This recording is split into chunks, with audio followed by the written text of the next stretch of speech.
Ed Griffin. I'm a writer. I write controversial works. I think they're very important works. I deal with such topics as banking history, health issues, the United Nations, U.S. foreign policy, kind of topics where people get all heated up because they have strong opinions. But I consider myself to be a researcher, and I try to be a historian as best I can. So I deal with facts, mostly, not in opinions.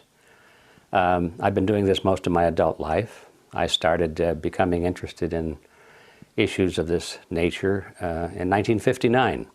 And by 1960, I was really revved up to it. I left my employment with a large insurance company and went in full-time in doing writing and speaking on these topics. The growth of the Tea Party movement and the left-right paradigm, they're all sort of intertwined, and yet there are very separate intellectual threads that need to be followed in all of that. I think, first of all, it's important to talk about and understand this left-right paradigm. What is this all about? Most of us, including myself for certain, in my younger years, I was brought up thinking that you had to choose, if you were smart at least, you would have to choose politically between being on the right or the left. You had to have a political view. And I thought that in those days, I thought that the extreme right would be something like fascism or Nazism. And on the extreme left, of course, you would have communism or socialism, just a little bit short of that. So that was the paradigm that I was taught, and it seemed to make sense at the time. But as I became more involved in these issues and learned more about them, I began to realize that the basic philosophy between the so-called extreme left people, on communists and socialists, and the so-called philosophy on the right of the fascists and the Nazis was really the same. I said, how can this be? They're supposed to be opposites of each other. And then I began to realize that there is something more common to all of these philosophies that was left out of my training and education. And that was the ideology of collectivism. I began to realize that the thing that was common to them all is something called collectivism. Now that's a word that is not very well used. It's not very entrenched in the vocabulary of most people today. But I found out that it was a very commonly used word about a century ago. People wrote a lot about collectivism, and the opposite of that would be individualism. Those are two words that are sort of abandoned today, but in my view, I think they need to be recaptured and understood and used more. And I realized that communism and fascism, the so-called opposites, are merely variants of collectivism. They're the same thing. And they believe that the group is more important than the individual, for example, and the individual must be sacrificed, if necessary, for the greater good of the greater number. They believe that the state should be all-powerful and that the people should obey the state for the greater good of the greater number and all of that sort of thing. They believe that rights are granted by the state. They're not part of the human being. They're not God-given. They're not entrenched in his body and soul. They have to be granted by the state. All of these things, and you look at them one by one, communists and fascists and Nazis and socialists, they all believe that. So wherein lies the conflict, you see? And I began to question that. And I realized that it's partly a trick. In fact, I think it's a huge trick. It's a great scam because people even today are thinking that they have to choose between the right or the left, not realizing that no matter which way they go, they've accepted basically the same ideology underneath. Now, it's true that the leaders of these groups, like the Stalins of the world and the Adolf Hitlers of the world and the Mao Zedongs of the world and so forth, the leaders of these groups on left and right will fight each other. And they will go to war with each other. And there will be tremendous battles, as we saw in World War II, for example. But what are they fighting over? Ideology? Not at all, because they agree on ideology. What they're fighting over is dominance. Who is going to rule? That's all they're fighting over. And once you get that picture historically, it's not too difficult to see that that's the same thing going on even today, as certainly going on in American politics. We have the left versus the right, sort of embodied today in the Republican Party supposedly on the right and the Democrat Party supposedly on the left. Now, here's a choice, isn't there? Well, why is it if this is such a choice? So we go from Republicans to Democrats, and then 4 years or 8 years later, we go back to Republicans again, and we keep doing this. We've been doing this since World War I. How come the country keeps moving in the same direction all the time, deeper and deeper and deeper into collectivism, regardless of which party is in favor, because they both believe in collectivism. They both believe in big government. But their slogans are different, their leaders are different, but the poor voter out there trying to make sense of all this is, he's tricked, he's stuck, he's trapped. And so this is the important thing to, I think, understand, that this left-right paradigm is it's a political ploy. It works very well for those who know what they're doing. We find that the Republican Party and the Democrat Party both are pretty much in the hands of a relatively small group of people with a membership of about 4,000. It's called the Council on Foreign Relations. These are the people that are really pulling the strings in both the Republican and the Democrat Party. And they've even written about it. There's a fellow by the name of Carroll Quigley, who's a former history professor at Georgetown University. By the way, he was the mentor of William Clinton when Clinton was a student there.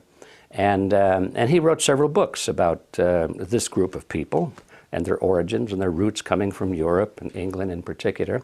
And he comes to a very interesting point in one of his books where he says, okay, this is the way the real world is. He said, how is it that we collectivists, we elitists, how can we rule the world when at the same time we want to let the average person think that they're living in a, quote, democracy.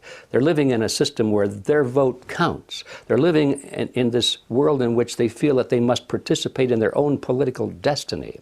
This is a carefully nurtured myth that they want to create, so people will be content with no matter what happens to them, they'll say, well, I voted for it, or I did it. This government is my government. No matter how bad it is, it's responsible to me. And as long as people have that image, then they don't complain so much about how bad it gets, because they did it, they think.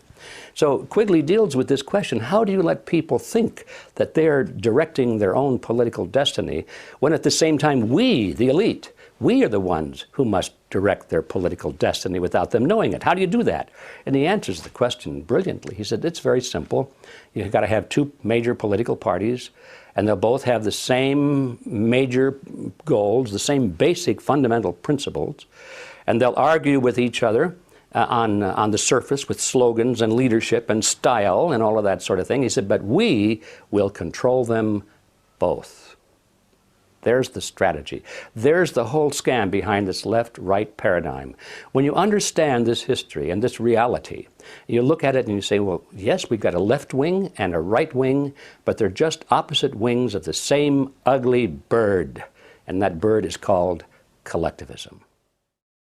So how does that apply to the Tea Party movement that we see today?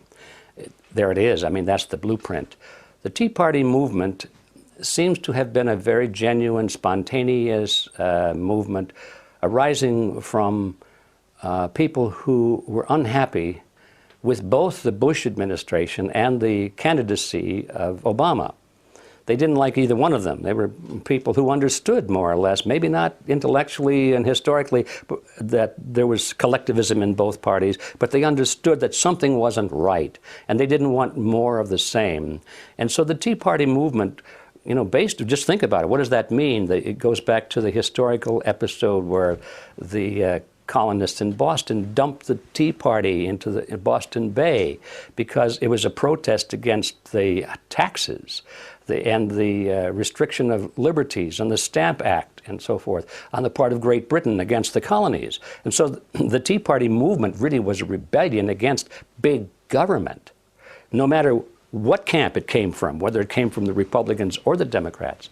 Well, it didn't take long, especially when the Tea Party movement began to gain momentum, And I was privileged to see that because I was invited to participate in some of these early events. And I remember the first event I went to, and maybe they had a couple of hundred people, but they were all, dedicated to the principles that made this country great. It had nothing to do with Republicans or Democrats. It had to do with political philosophy, the concept of limited government and the people being in charge, not the government in charge. So I saw it start in a small fashion like that. And then over the next couple of years, it grew and grew and grew until finally it was a very large movement. And at this point, the political parties, the leadership of the political parties began to take very careful note of it. And they said, wait a minute, this is something we should be doing, because they're experts at orchestrating movements and letting the people think that it's their movement, you see. This was a genuine grassroots spontaneous movement. Had nothing to do in the beginning with political parties. Well, the leadership of the parties couldn't let that be, so they both looked at it very carefully, and the Democrats decided that because of the nature and the slogans and so forth, it didn't fit well. So they began to attack it. They began to try and make it look like it was a bunch of idiots and wackos and tin hat people and all this sort of thing. And the Republicans thought, this is something we can use. And so they started to go into it as best they could and take it over. That was their goal, to copt it for their program. And well, so here we are today looking at this process underway. They're still trying very hard to convert the Tea Party movement into a Republican front. And I'm sorry to say that they have achieved some success in that direction, primarily because of some very well-known people who are closely aligned with the Republican Party. We're talking about the candidate, of course, Sarah Palin, who's a Republican from top to bottom, and she represents this right-wing image. She fills the bill perfectly. She's the Miss Republican right-wing collectivist. And she can speak with great fervor and great emotion and great meaning against the extremes of the Democrats, those bad left-wingers. And she does a good job of it, and everything she says is true. But she doesn't speak out against those bad right-wingers, you see, because she's part of that group. Her mission is not to bring about a restoration of the principles of America, but to get the Republicans back into power. That's her mission. And of course, we have people like Glenn Beck, who have the power of the Fox broadcasting system behind him. That's tremendous power. And he's always speaking against those bad left-wing Democrats with great conviction and great fervor and great truth. Nothing wrong with what he says. What's wrong is what he doesn't say.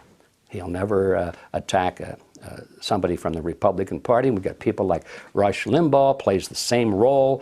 He's very good at exposing the Democrats. He's very good at pointing out the absurdity of the left-wing philosophy, but he'll never say anything bad about a right-winger or a Republican. So there you have it. Of course, on the Democrat side, you've got the same team. These are the cheerleaders and the players. They work together.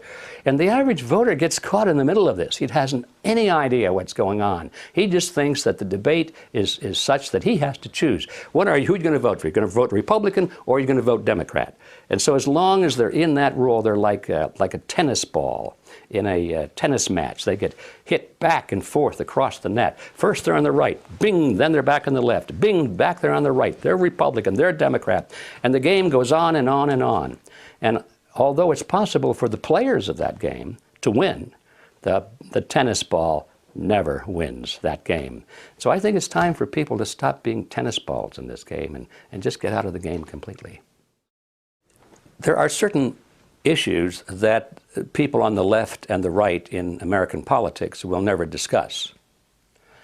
And the reason they won't discuss them is because they agree mutually. The Democrats and the Republicans agree on something, so they don't want to talk about it in public debate because it reveals the fact that they're basically the same. They only talk about things on which they disagree. Turns out that the things on which they agree are the most important things. The things in which they disagree are relatively minor. So the things in which they agree are, for example, our foreign policy. They both agree that the desired goal eventually is to move the United States into world government. Not just any world government, but a world government based on the model of collectivism. In other words, big, powerful, centralized world government. If it were a world government based on the principles of freedom and freedom of choice, freedom of culture, low intervention, if no intervention in the lives of normal human beings, it might be a wonderful thing, but that's not the kind of world government the left and the right have in mind.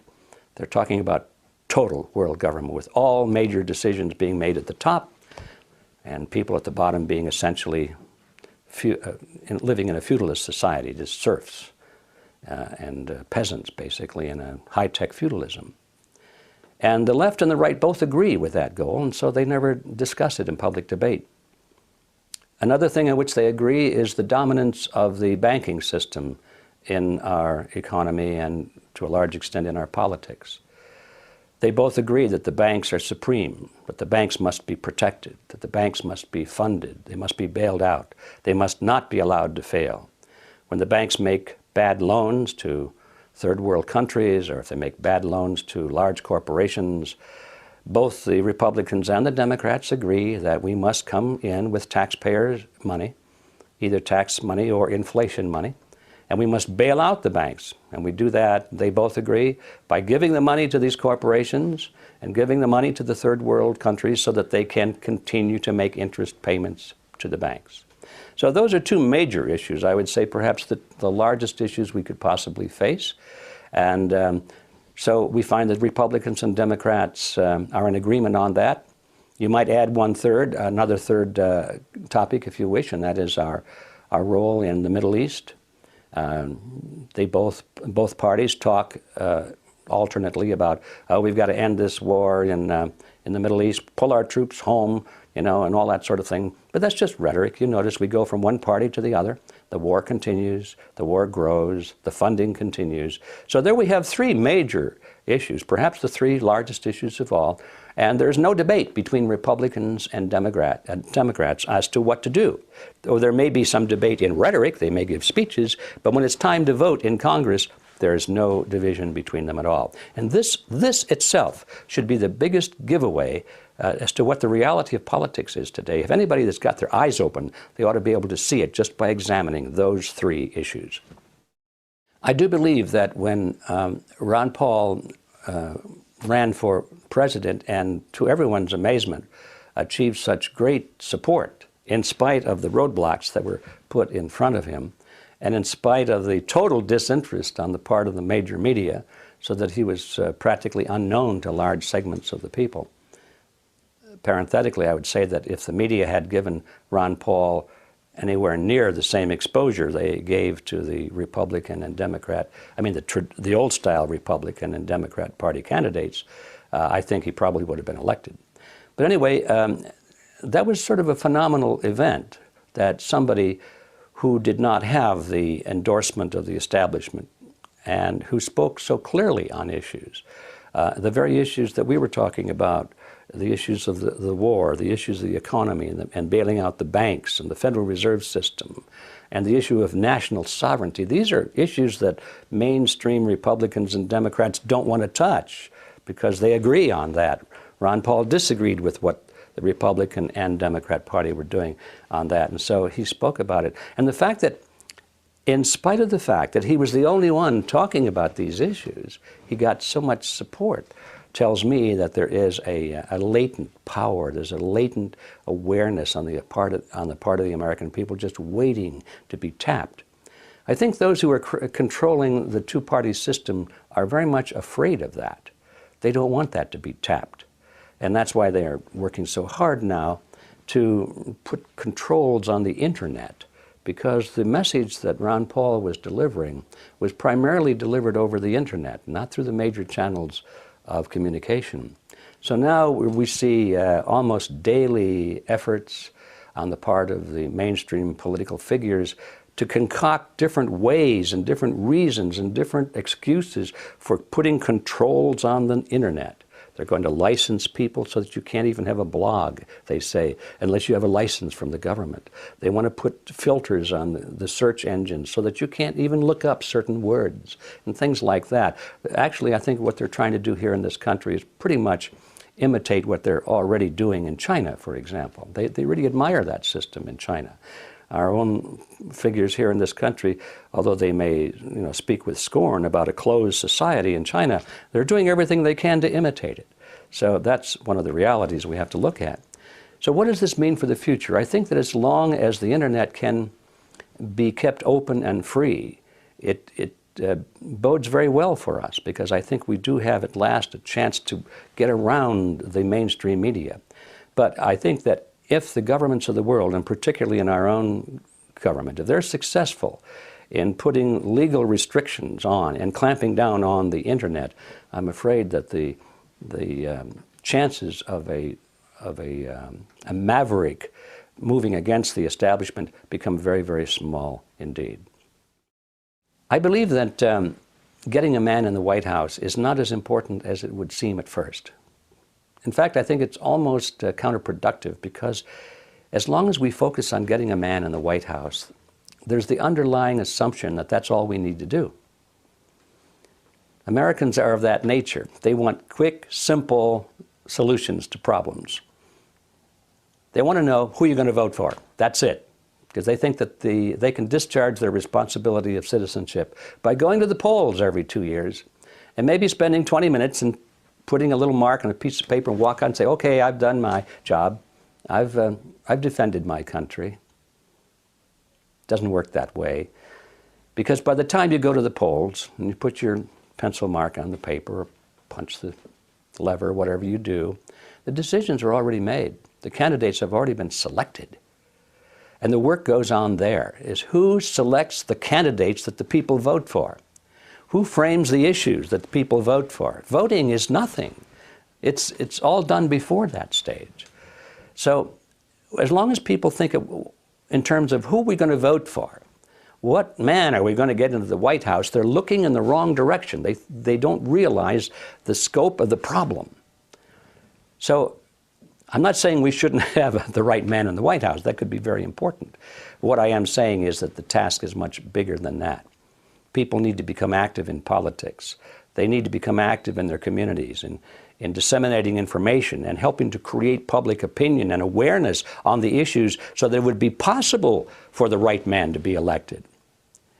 Right now, Ron Paul probably would have more support if people understood more about the Federal Reserve System. When he started to speak about it early in his campaign, most people were saying, huh, what's all that about? But because of the internet and because of the distribution of so much material on the Federal Reserve System, including my book, which probably played a small part in that, there was a substantial number of people who did understand that, hey, wait a minute, the Federal Reserve System isn't a government agency, it's a cartel, it's a banking cartel, and it's working against the public interest. So when there was enough people that could say that and understand what they were talking about, all of a sudden the momentum began to move toward Ron Paul instead of away from him. Yes, people still said, I don't know what he's talking about, but more and more people were saying, I do know what he's talking about, and he's right on target. And you reach a critical mass with that. When enough people start saying, yes, yes, he's right, then the others who don't know anything are listening, say, what are they talking about? And now they take an interest. So I think that we're almost at the point now of this tipping point, or the critical mass, where people do understand the scam behind the Federal Reserve System. I think if Ron Paul and other candidates would just continue emphasizing this issue alone, I think it could make the difference. It could be the difference between recapturing the country and not doing so. Back to the old line political figures in the Republican Party, it is true. When you compare that with Obama, Obama came to power riding this crest of beautiful rhetoric about change and making a difference and taking America back and all of that sort of thing. And people responded to it emotionally. And that was it. There was no substance, but it sounded good. And they were mad. They were mad at the present regime. They didn't like the Bush administration. They were angry. So anybody that spoke about change, well, that was their man, right? Okay, here we are. Another cycle is passing, and people are now mad But this time, they're mad at the Obama administration.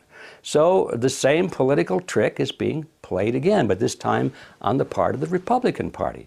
The Republican candidates now are issuing great emotional, heartwarming statements about loving their country and restoring the Constitution, taking our country back, bringing about change, reducing government, and so forth.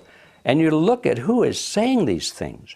I mean, people like Newt Gingrich, for example. If you look at his voting career, he voted against the Constitution more often than not throughout his whole political career.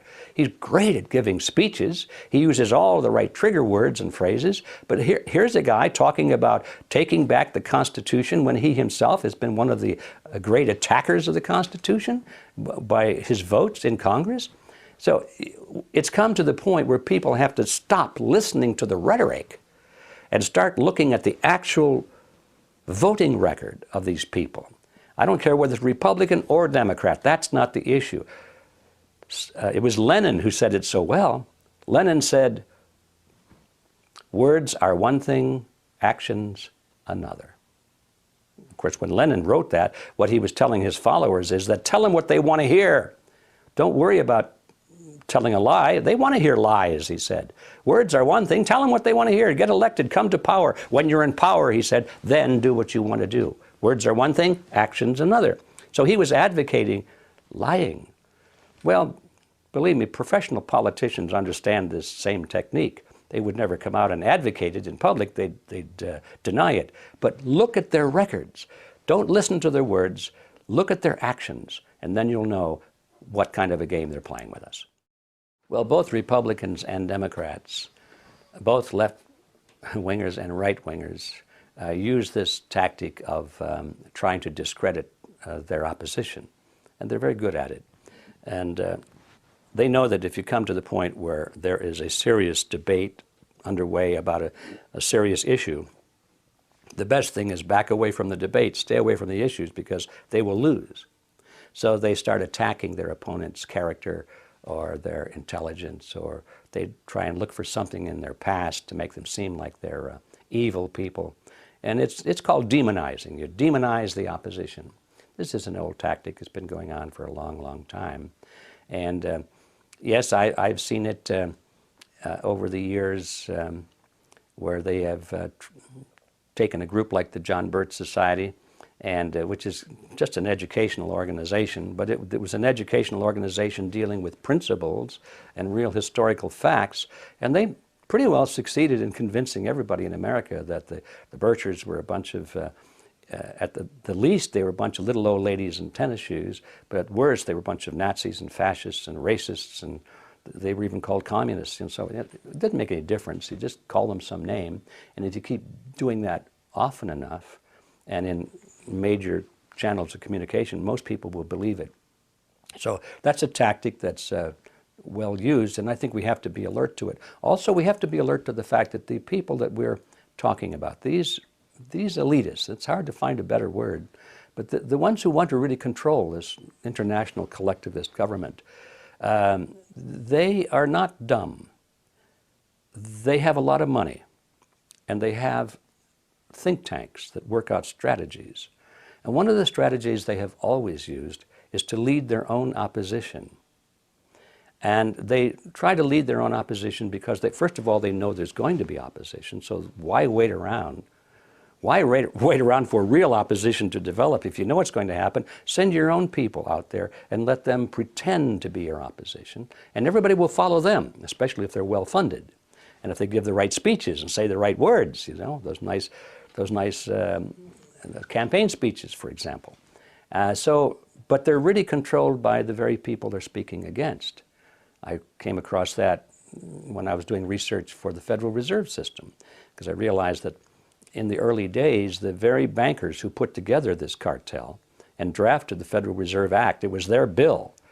When it came time to promote it to the public, they funded and actually delivered their own opposition. Some of these bankers went forth and started giving speeches and interviews to newspaper reporters saying, oh, this bill is bad. It's bad for America. It's going to damage the economy.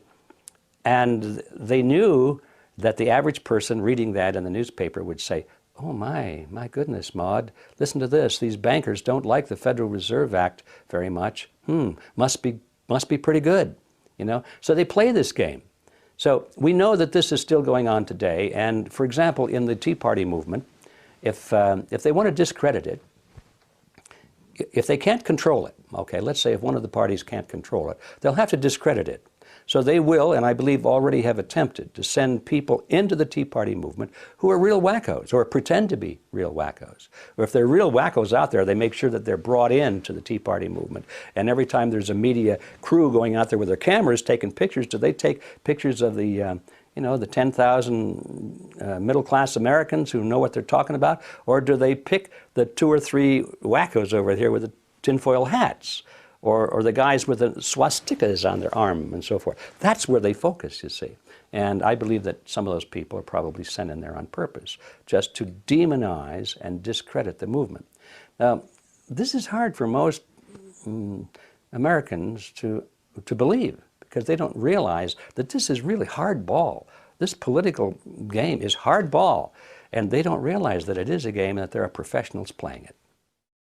It's a matter of historical record that the group of people that sometimes we call capitalists, the big, super wealthy families, you know, the Rothschilds, the Rockefellers, and the heads of the big corporations in America, AT&T, Ford Motor Company, and so forth.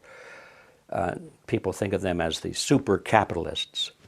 It's a historical fact that many of these people have provided the funding, the essential funding, to help bring to power regimes such as Hitler's regime that was well funded by American financiers and British, and also in communist Russia, the group there, the Leninist group, was well funded by American and London bankers, and so it's tempting to say, well, they created their own opposition.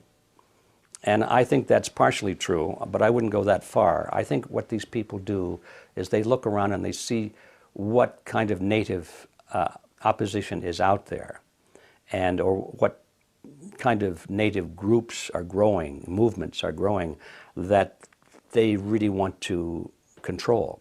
Maybe they don't necessarily create them, but they see which ones are coming to the front, and those are the ones they move into. And if you have enough money, you know, millions and millions of dollars, it's not too difficult to gain influence over almost any new group that's struggling against its opposition and looking for money. So they've played this game. They played it in both the Soviet Union and in Nazi Germany.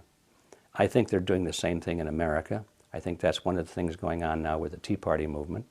I don't think they created it at all, but they see it as something that has the potential of being a powerful movement, and so they are putting their best attention and a lot of money into it to see if they can't capture it for their own uses.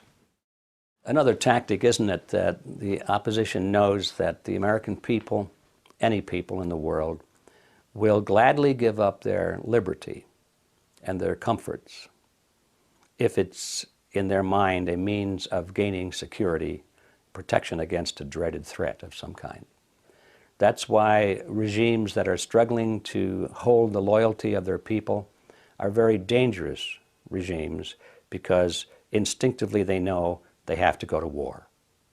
They know that in time of war, the people will rally behind their leaders no matter what, because we're at war. And if we lose this war, we'll be invaded, we'll be conquered by some dreaded enemy. And so throughout history, governments that are weak or losing influence over their own people traditionally start wars, or they manufacture false flag operations against themselves. They create their own enemies. They want to be victims so that they can rally their citizens behind them, and anybody who wants to continue criticizing these leaders is then branded as being unpatriotic, or possibly even branded as a traitor. So it's an old ploy. It's been done throughout history. Machiavelli wrote about it. It's everywhere you look in history, you see this ploy being used. And is it being used today in America? Absolutely it is, I'm sorry to say. It's interesting to me how organizations as innocuous sounding as a tax-exempt foundation can have such tremendous clout in determining the nation's politics and its foreign policy and its economic policy. Turns out that organizations, these big ones like the Rockefeller Funds and the Ford Foundation and these big tax-exempt megaliths, the general impression of them is that they do good works. I mean, they're supposedly doing charity of some kind or educational projects. But boy, what a difference there is between that image and the reality when you look at some of them. They spend a great deal, if not most of their money, promoting certain projects, which, although they can be described as philanthropic, are really very, very political in nature. The Ford Foundation in particular, it comes to mind because although they spend millions and hundreds of millions of dollars supposedly to improve the social condition and the economic condition of minority groups, when you see where the money goes, it goes almost always to very radical minority groups. They're not even minority groups anymore. They're radical political change groups, the ones that are trying to bring about very destructive movements inside the United States. All of the radical Latino movements, and I'm not just talking about Latino, I'm talking about radical movements, like overthrow the United States, that kind of a movement, like cut off Texas and return it to Mexico. That's the kind of movement I'm talking about. And they're all funded by the Ford Foundation, all tax-exempt money. And this has been going on for decades. And you come eventually to the conclusion that the directors of the Ford Foundation know exactly what they're doing. They're not making a mistake and continuing to make the same mistake for decades. They know exactly what they're doing. And what they're trying to do is to divide America. They're trying to weaken America. They're trying to bring America down so she is no longer a powerful force in the world, so that she's reeling and she's kneeling and she can be comfortably merged with all the other nations of the world, and she'll be willing to give up her culture, her freedoms, her judicial system, economic system, in gratitude in order to be saved from some kind of internal chaos and revolution and being starved and so forth, starvation.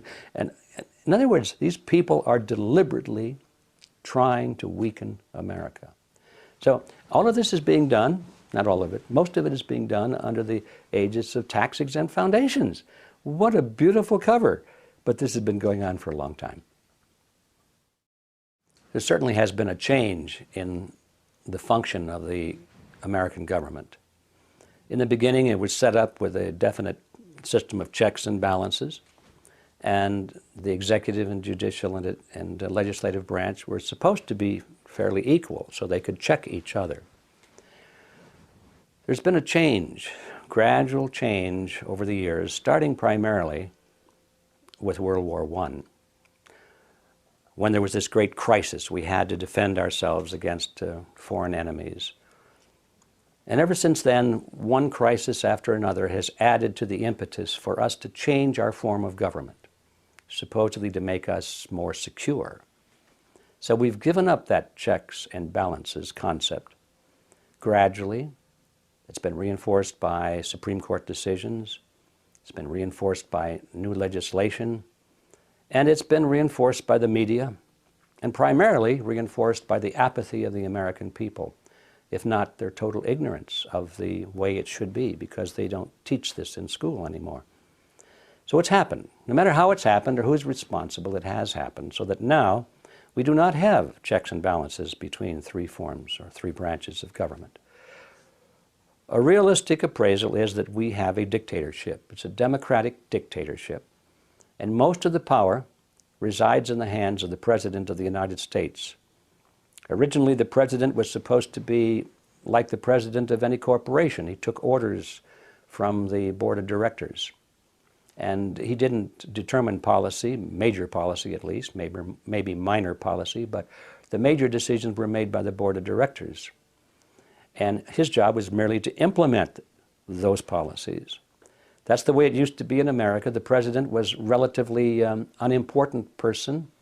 He was selected by the states, and he was to implement policies of the Congress. Today, that's not the case. Today, the president is basically the same as a king. We don't call him a king. We don't say Your Highness. We say Mr. President. But he has almost unlimited powers, the same as any great ruler of history.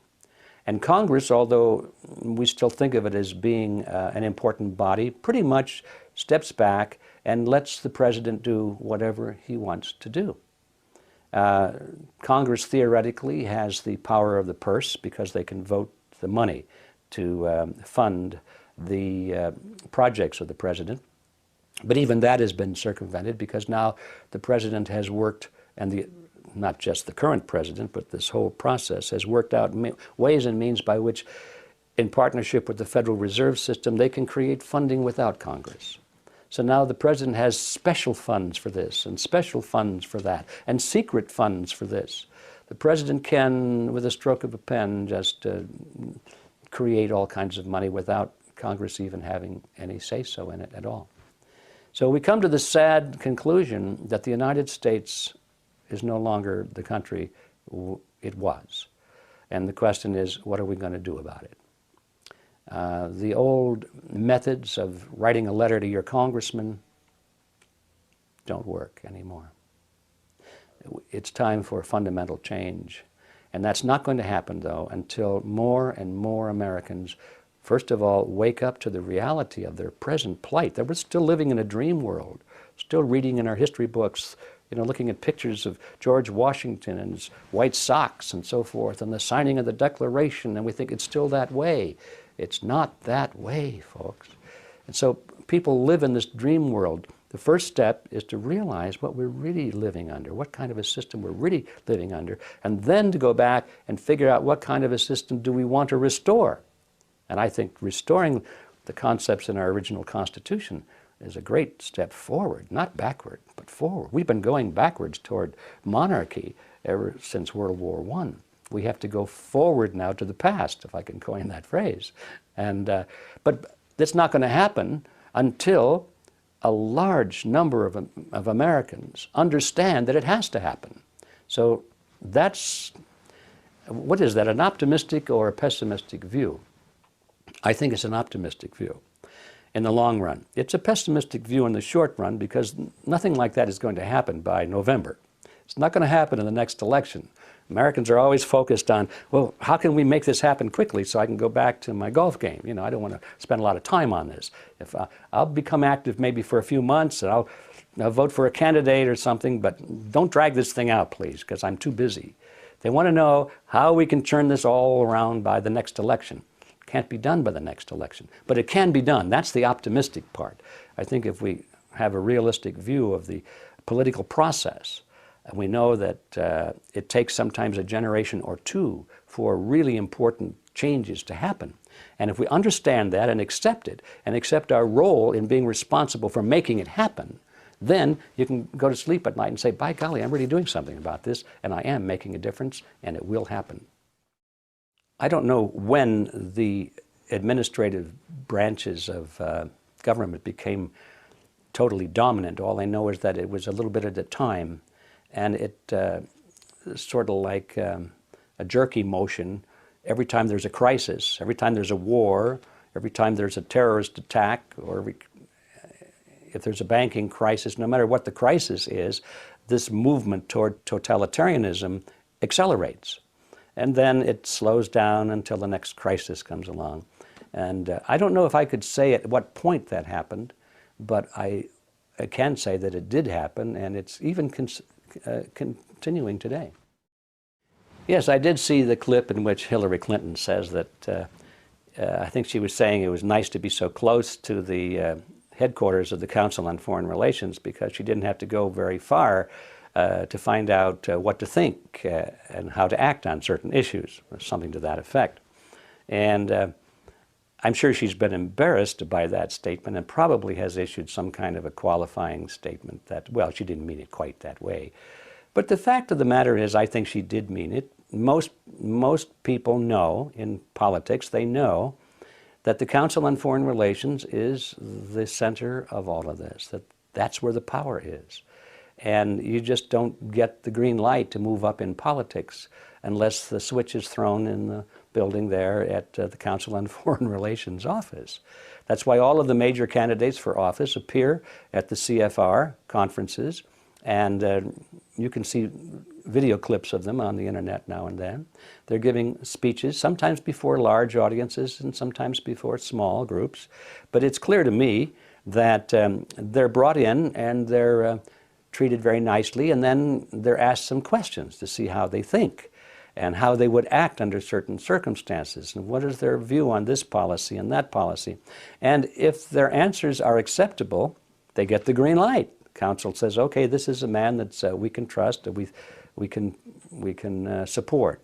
If they give the wrong answers, I don't think they're ever going to get any kind of a green light. And so people like Hillary Clinton know, even at that elevated position, Hillary Clinton, you'd say, was one of the big movers and shakers.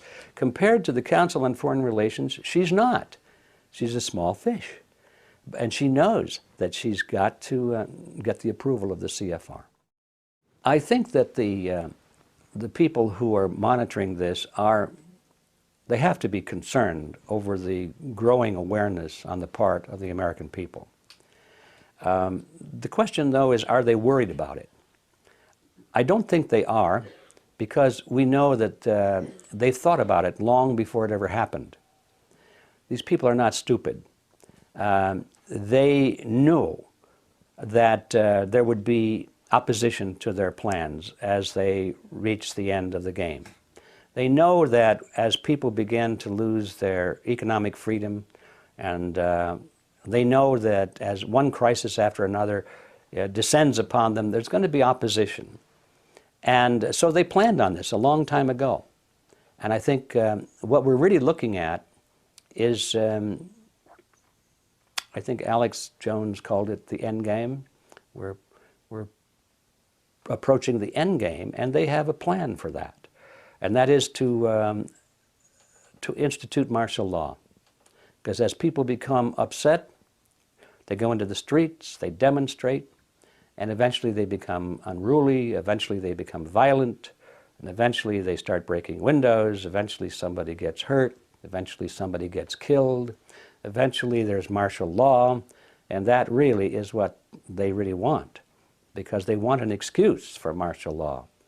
All collectivist systems eventually deteriorate into a police state, because it's the only way you can hold it together.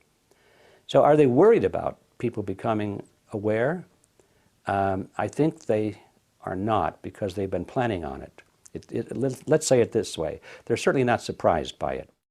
The movement toward world collectivist government has been going on for quite a while. It's impossible to establish its absolute origin, but it certainly was part of the literature at the turn of the last century. And there were groups and organizations forming in various parts of the world at that time that had that as its goal. One of the most interesting groups was one put together by Cecil Rhodes. It was formed by his will. When he passed away, his vast fortune went to the creation of a secret society, and actually what it was. He said, we've got to keep this a secret society. And all of the Rhodes money went in that direction. It was from that the Council on Foreign Relations sprang in this country. There were similar organizations in other British dependencies. And they all had as their goal the creation of a unified world government based on the model of collectivism. So there was this milieu of political and intellectual movement starting over 100 years ago.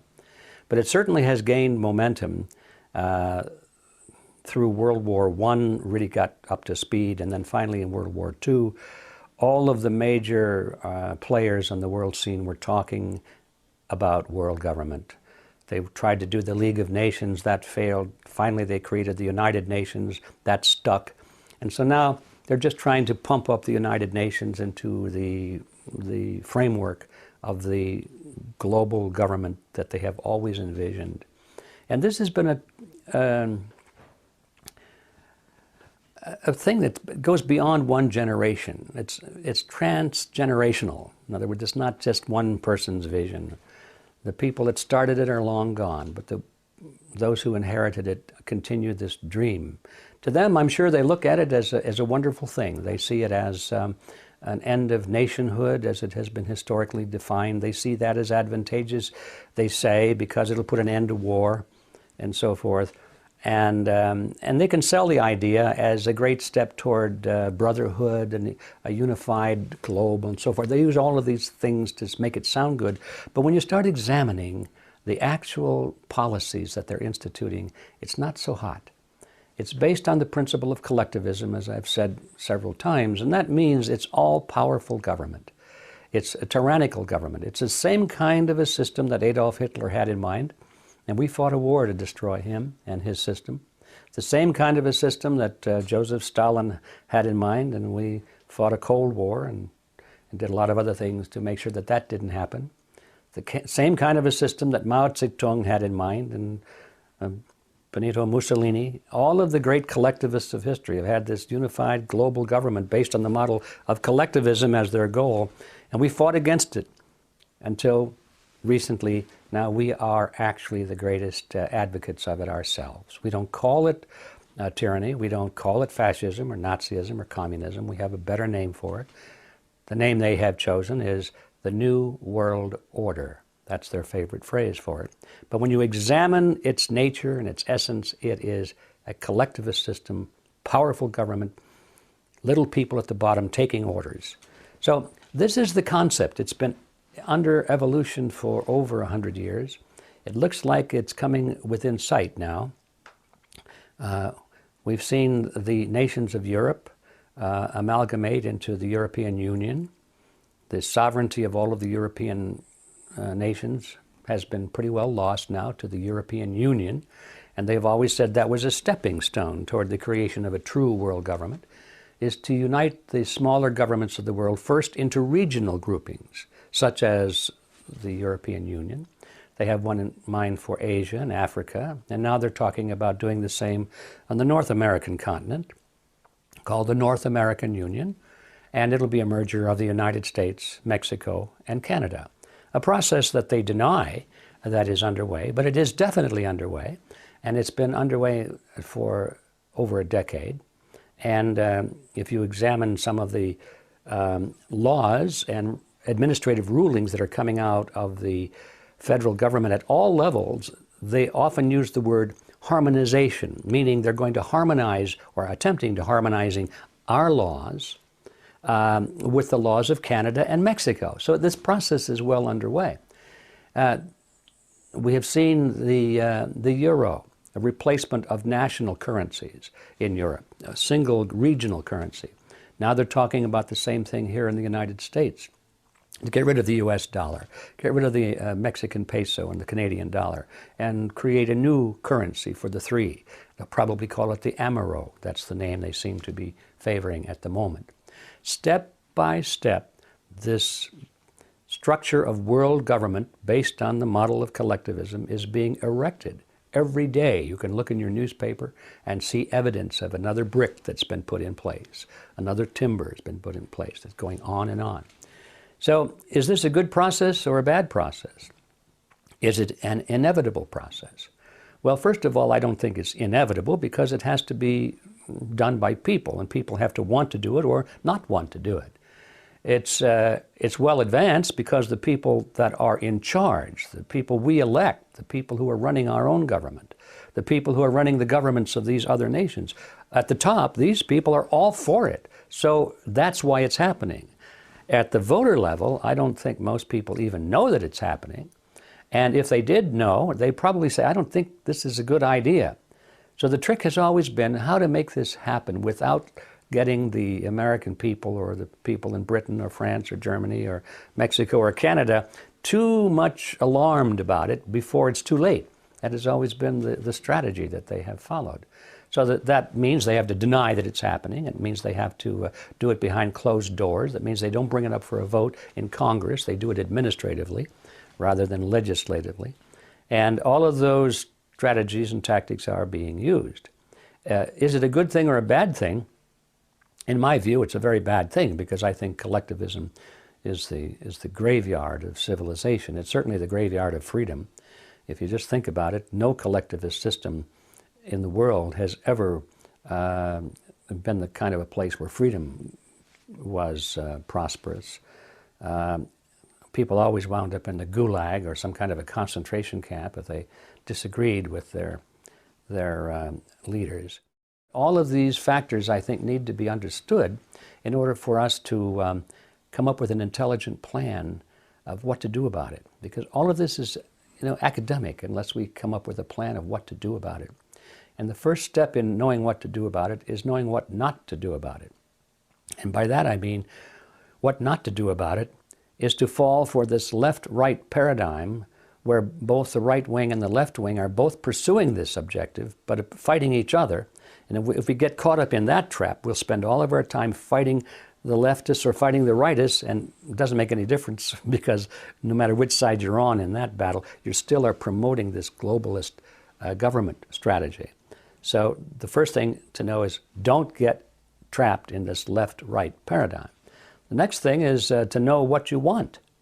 It's not enough to know what you don't want.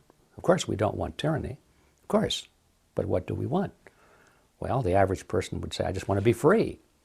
Then you'd ask that person, well, what is freedom? Well, that's a good question, isn't it? What is freedom? A lot of people think that freedom is merely not being in jail. That's their definition.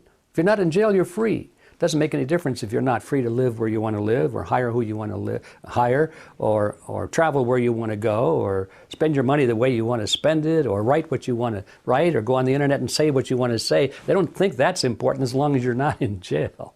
They call that freedom. I don't think that kind of a definition of freedom is worth fighting for. So we have to know what we want. What is freedom? That's the reason that we created Freedom Force International, because our movement there is attempting to define that. We have defined it. We have the Creed of Freedom, which is, in our view, a very positive statement of what freedom is. And we have the commandments of freedom, the things that thou shalt not do, for example. Very simple things, but all of the great movements of history have always started with simple concepts. The freedom movement in America and in the world right now is in very serious need of some simple concepts, some simple principles, some ideas that you can believe in. You know, the old saying is, if you don't believe in something, you will fall for anything. It's very true. And so the first step toward reversing this drift toward global, collectivist, tyrannical government is to know what we believe in. What is freedom? And be able to define it, to be able to defend it, to be able to argue against the collectivists and say this system is better than that for this reason, and this reason. And then finally, the ultimate question is, well, who's going to do this? It's easy to become despondent, discouraged, and say, well, nobody cares. My neighbor is out cutting his grass. He's a good guy. We talk about baseball. We talk about the weather. We can talk about the latest movies. But he doesn't want to talk about politics. He doesn't care about the economy. He just doesn't want to become informed. And he certainly doesn't want to take any personal responsibility for monitoring and changing the system. So how are you going to fight this great drift toward global government with all of these powerful people at the top and nobody on the street cares? And the answer is that all movements of history have always been determined by less than 3% of the population. You don't need everybody out there. In fact, it'll never happen. It'll never happen. Never happened before in history, and it won't happen now, and certainly won't happen in the future. 3% or less of the population are always the movers and the shakers. If you can reach 3% of the people who really care and who really have the mindset and who are willing to make the sacrifices and the dedication to this task, it can be done. And the guy next door will continue to push his lawnmower, and he'll go whichever way the system goes. It's always been that way. So we don't need to be discouraged by the fact that not everybody is taking an interest. Our job is to find that 1, 2, or 3% of the people who do care, get the message to them, join forces with them, and then we have to come to power. Coming to power means we have to get into politics, we have to get back into the media centers, we have to communicate this information to everybody we can, we have to let our voices be heard in the great power centers of society, the political parties, the labor unions, the church organizations, the media centers, and so forth. This is where we, the 3% or less, must go to work. This is where we're going to find the battle. This is where we're going to engage the enemy, and this is where we're going to recapture all the respective countries of the world. There is this false competition between the left and the right perspective. We got the masked raider with the black mask there in the wrestling ring, and then the guy comes in with the blue cape, and they go into this great phony wrestling match, and it's a great show. It's a great show, and they got cheerleaders, the commentators, you know, on the left and the right, and the public enjoys the game. They like watching the match. It's exciting, isn't it? I mean, they throw each other out of the ring, they beat each other up. He's up, he's down, oh, he's winning, no, he's losing. Well, he lost this match, but he'll be back next week. Stay tuned, folks, for the next match. A grudge match is coming back, and so forth. This is American politics that we're talking about. Both of these professional wrestlers, they beat each up a little bit in the wrestling match, and they go in the locker room and they pat each other on the back and go out and have a beer together and say, well, that was a pretty good show. What are we going to do next week? This is American politics. And we have our cheerleaders, you know, the news commentators and the talk show hosts on the left and on the right, and they frame the debate. They won't let the American people debate the real issues. They won't let them even think about the real issues, which are we going to keep American sovereignty or not? Are we going to let the Federal Reserve System, which is a banking cartel, continue to run our government or not? They won't let us talk about those things. So that's the problem. As long as we depend on the phony wrestlers and depend upon their well-paid cheerleaders in the media to keep us focused on secondary issues, we're never going to get out of this mess. So the first thing is to recognize the problem, see who the opposition is, and then walk away from them. Well, I think the kind of a show that Glenn Beck puts on is first of all, it's very entertaining, and he does a good job of it. I have a little trouble with his television persona. I don't really go for it very much, but a lot of people do because he seems to be so sincere and so emotional and so patriotic, and he loves his country and so forth. And that sells pretty well. Am I questioning his sincerity? Yes, I am, because I know it's a show. And I know that if he were really as concerned and patriotic as he presents himself to be, he would be exposing criminal activity on the right as well as on the left. Then I would know he was sincere. But because he is so well-defined right down the middle, he attacks only those on the left and lets everybody on the right get off scot-free. I know that this is a phony wrestling match. We have to realize that the Fox News network is part of the Rupert Murdoch empire. And like so many of the other great media centers, like ABC, CBS, NBC, they're all in the hands of members of the Council on Foreign Relations.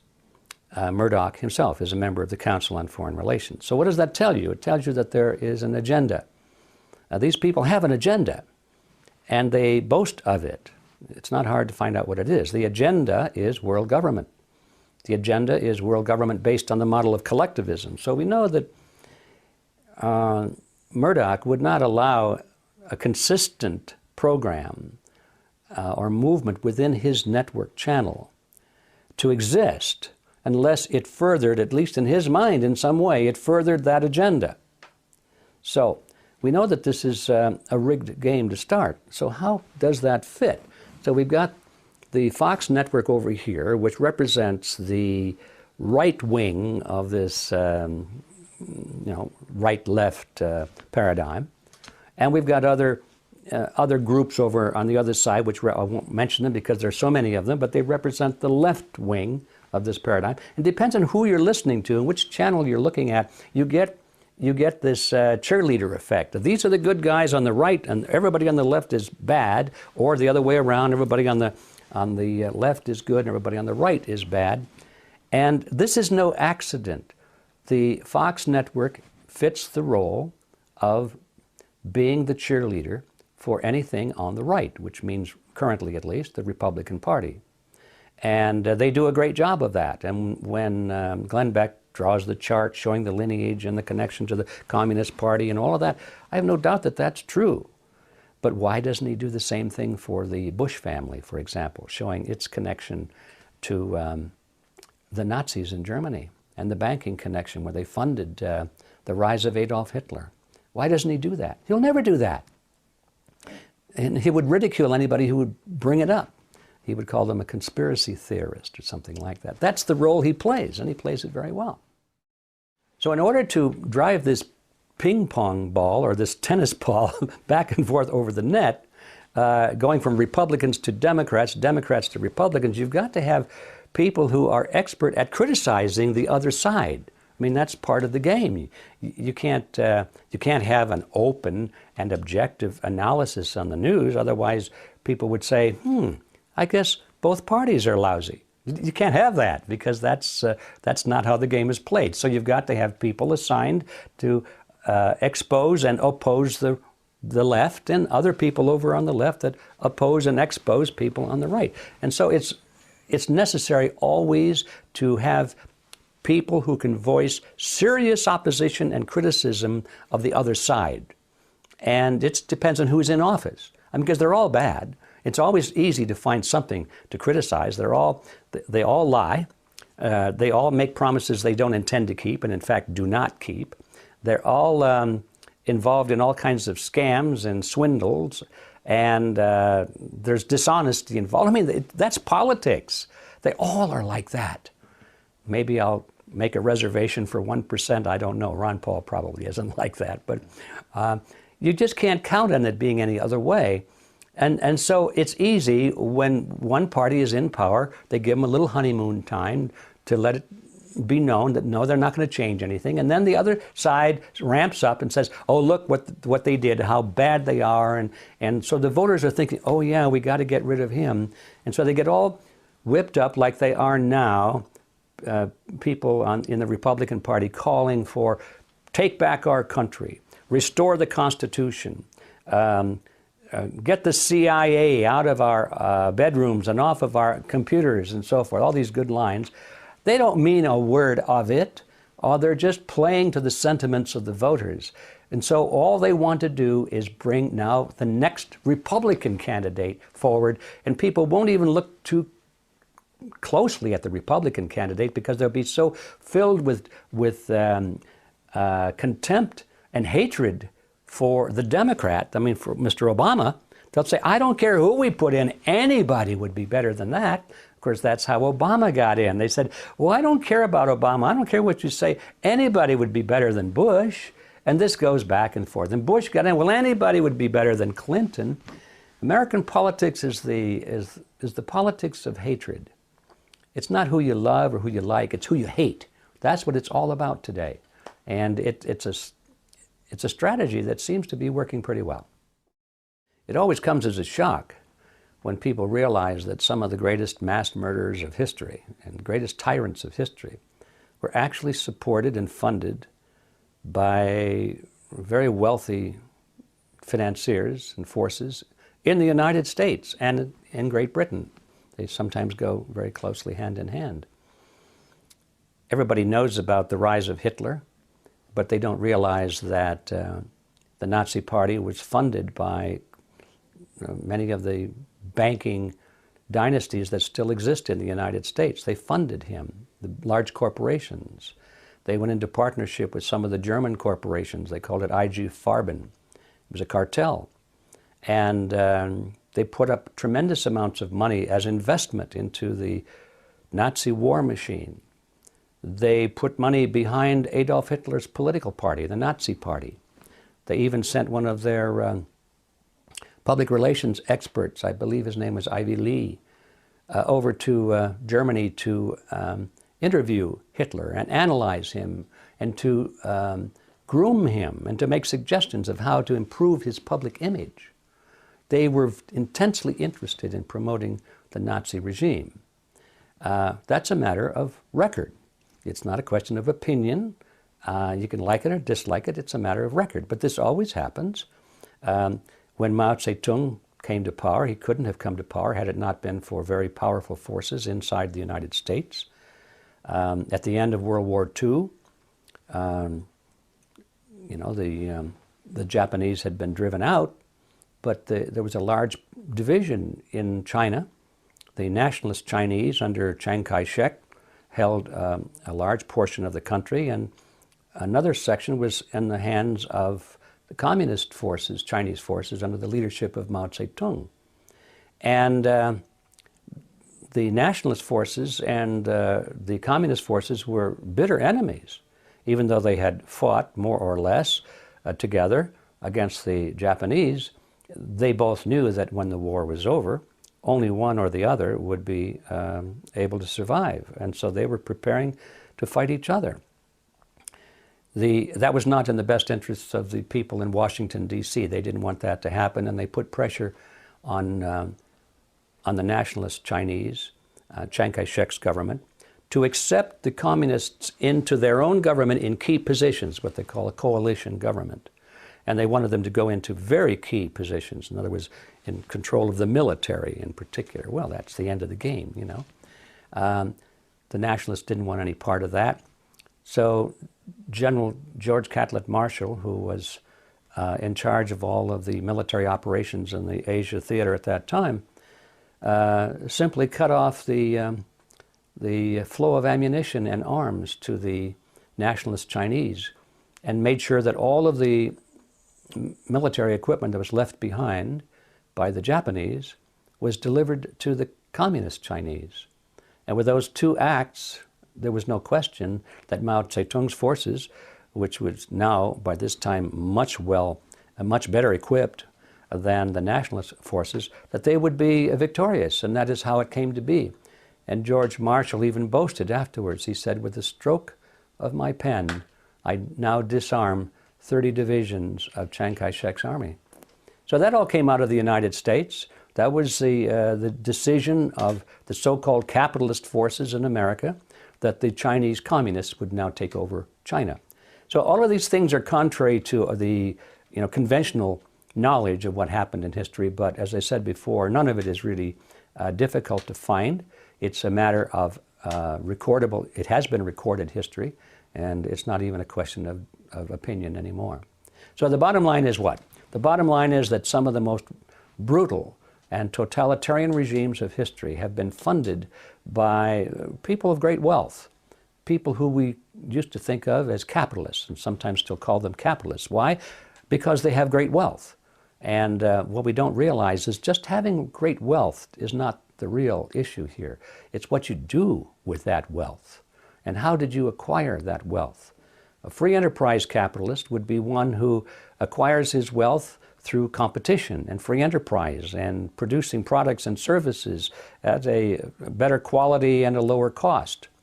A monopoly capitalist would be one who acquires his wealth by purchasing the loyalty of politicians and the passing of certain laws to throw the weight of government in his favor and to put obstacles in the way of his competition.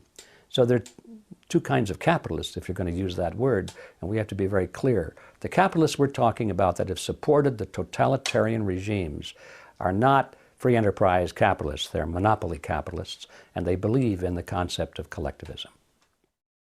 The issue of bank bailouts is a very simple one. You can make it complicated, but at its core, it's a very simple issue.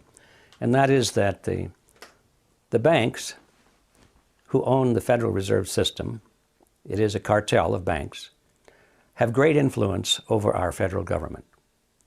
And when the banks got in trouble and were about ready to go bankrupt, most of them, if you looked at their balance sheets, they were technically bankrupt because they had made so many bad loans to third world countries or large corporations, and these countries and corporations were no longer able to continue paying interest on these loans.